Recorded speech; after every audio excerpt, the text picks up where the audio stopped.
A nossa aula de história é sobre organização política. O que é uma organização política?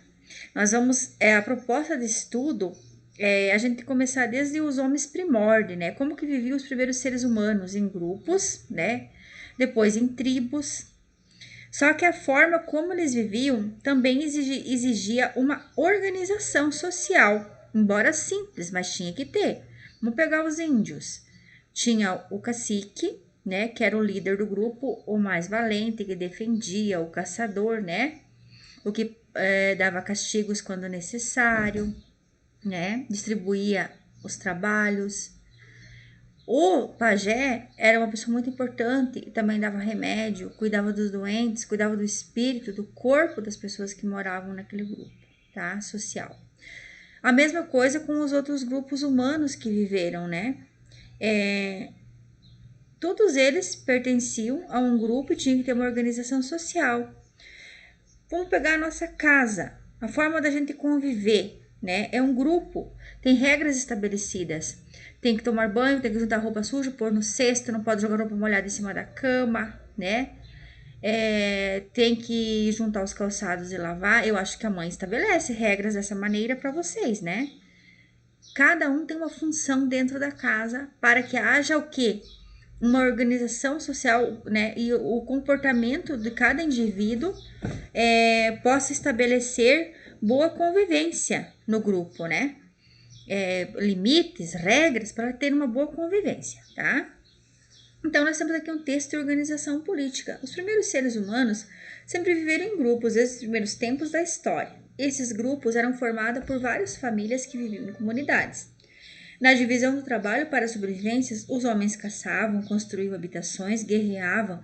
Já as mulheres teciam, plantavam, cuidavam das crianças. Os jovens e os idosos quase sempre cuidavam dos pastoreios e de passar as tradições às novas gerações. Então, o fruto do trabalho que todos era para o bem comum. Então, todo mundo tinha um trabalho para o bem comum de toda a comunidade.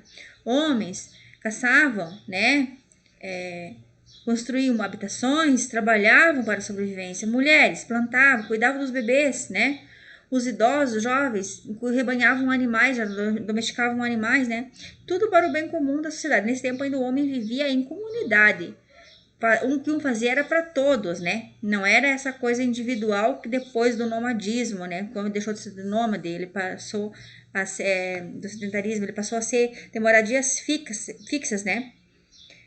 Com o passar do tempo, esses grupos que eram nômades cresceram, aumentaram o número de indivíduos ocupando novas áreas. Os seres humanos também passaram a plantar, domesticar animais, o que resultou na fixação em espaços, levando à formação de vilas e depois de cidades. Né? Eles eram nômades, de lugar em lugar, eles iam procurando onde tivesse alimentação mais farta. Depois eles fixaram moradia, domesticaram animais, praticaram agricultura, né? E eles pararam de viver de vilas e vilas, né? E ficaram num lugar, formaram vilas, mais tarde virou cidades, né? Esses aglomerados humanos continham muitos grupos distintos e, por consequência, havia também interesses diferentes entre os habitantes de uma mesma vila ou cidade. Dessa forma, foi necessária a criação de regras de convivência e depois de sistemas de governo para organizar a vida dessa população. Então, depois que de vila que se formou cidade, né? Os grupos eles ficaram distintos, ou seja, um diferente do outro, com ideias diferentes, com opiniões diferentes. E isso começou a causar a divergência entre esses grupos, né? Em pequenos vilarejos, em pequenas cidades. Eles não concordavam mais com a ideia, com o bem comum de todo mundo. Alguém discordava e sempre começou a gerar conflito. Com isso estabeleceu-se o quê? O que aconteceu? Estabeleceu-se uma regra, uma forma de governo. Alguém tinha que governar, né? Alguém tinha que ser uma pessoa política naquele momento ali. E essa pessoa tinha que criar regras. Regras para que todos vivessem em paz e comunhão, tá?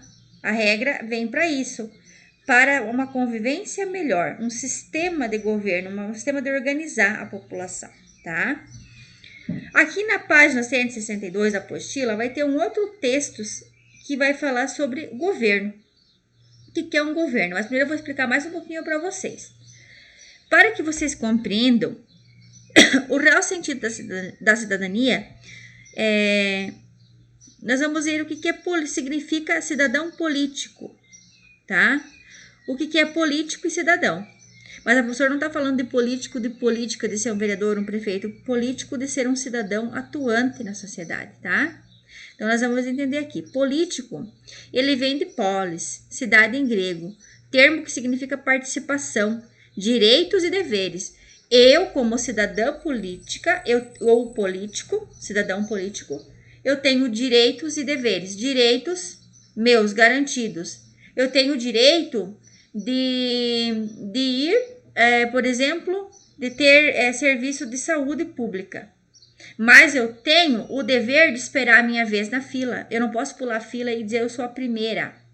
Eu quero ser a primeira. Eu tenho uma regra que eles vão colocar o quê? Pessoas na fila de espera. Os casos mais sérios, os casos médios e os casos que podem esperar. Vamos usar esse termo aqui?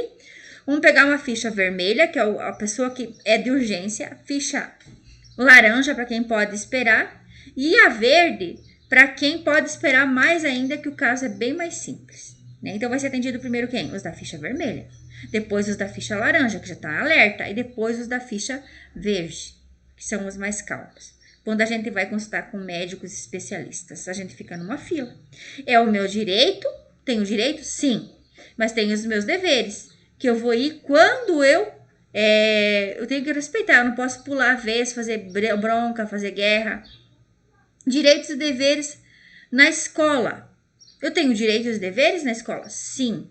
Direito à educação, a uma alimentação gostosa, a uma sala arejada, fresquinha para sentar, a um material didático, mas eu tenho dever. Dever de estudar, me comprometer, respeitar o colega, professores e demais funcionários da escola, respeitar enfilamento, entregar trabalhos e atividades em dias, são deveres, né? E aí vocês estão sendo políticos porque vocês estão respeitando, vocês estão atuando como alunos, né? Com deveres e com direitos garantidos, tá? Direito a conteúdo, né? A tudo isso, tá? Aqui embaixo agora a Pro vai explicar para vocês o que é um cidadão. Cidadão vem da palavra romana civitas, cidade, que também significa participação do indivíduo na cidade. Assim, todo indivíduo é um cidadão, um ser político, tá? Todos nós somos políticos de alguma forma, ou seja, participantes de uma sociedade.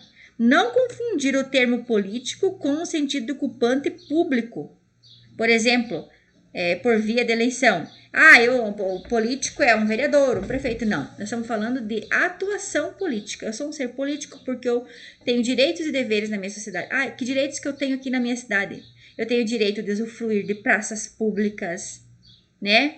De morar nessa cidade, de trabalhar nessa cidade, conseguir um emprego, mas eu tenho deveres. Eu não posso jogar lixo no chão. Eu não posso depredar bens públicos porque são meus. Vou quebrar uma lixeira, uma casinha de esperar o ônibus e se proteger da chuva, do vento, do sol. Não posso. É meu dever proteger porque são bens públicos. É meu dinheiro também, né? Então, a gente tem direitos e deveres. Isso é ser um ser político, cumprir nossos direitos e nossos deveres. Dentro da nossa casa, nós já somos ensinados a ser seres políticos pela organização social. E aí, depois a escola, depois a outra sociedade, né? Que é o trabalho, que é a convivência na cidade, com os amigos, com os vizinhos, com parentes, e assim por diante. Aqui na página 162, a prof tá com uma tosse. Na página 162, vocês vão ler mais novamente um texto que vai esclarecer para vocês o que é ser um cidadão político, tá? E vocês vão ler esse texto também de subsídio da página 161, 162 novamente, e vocês vão vocês vão responder depois desse vídeo, depois desse estudo do texto, né? De acordo com o texto, escreva o que significa ser um cidadão político. Expliquei antes, cidadão político é aquele ser que tem seus direitos e deveres garantidos, que atua na sociedade onde vive, né? Tendo seus direitos garantidos e cumprindo seus deveres também, tá? Qualquer dúvida, vocês me chamem, vocês vão fazer o registro na apostila na página 162. Depois das aulas e depois do vídeo assistido, né? E da leitura de textos, vocês podem responder a essa questão proposta. Boa aula a vocês e até a próxima. Qualquer dúvida, podem me chamar.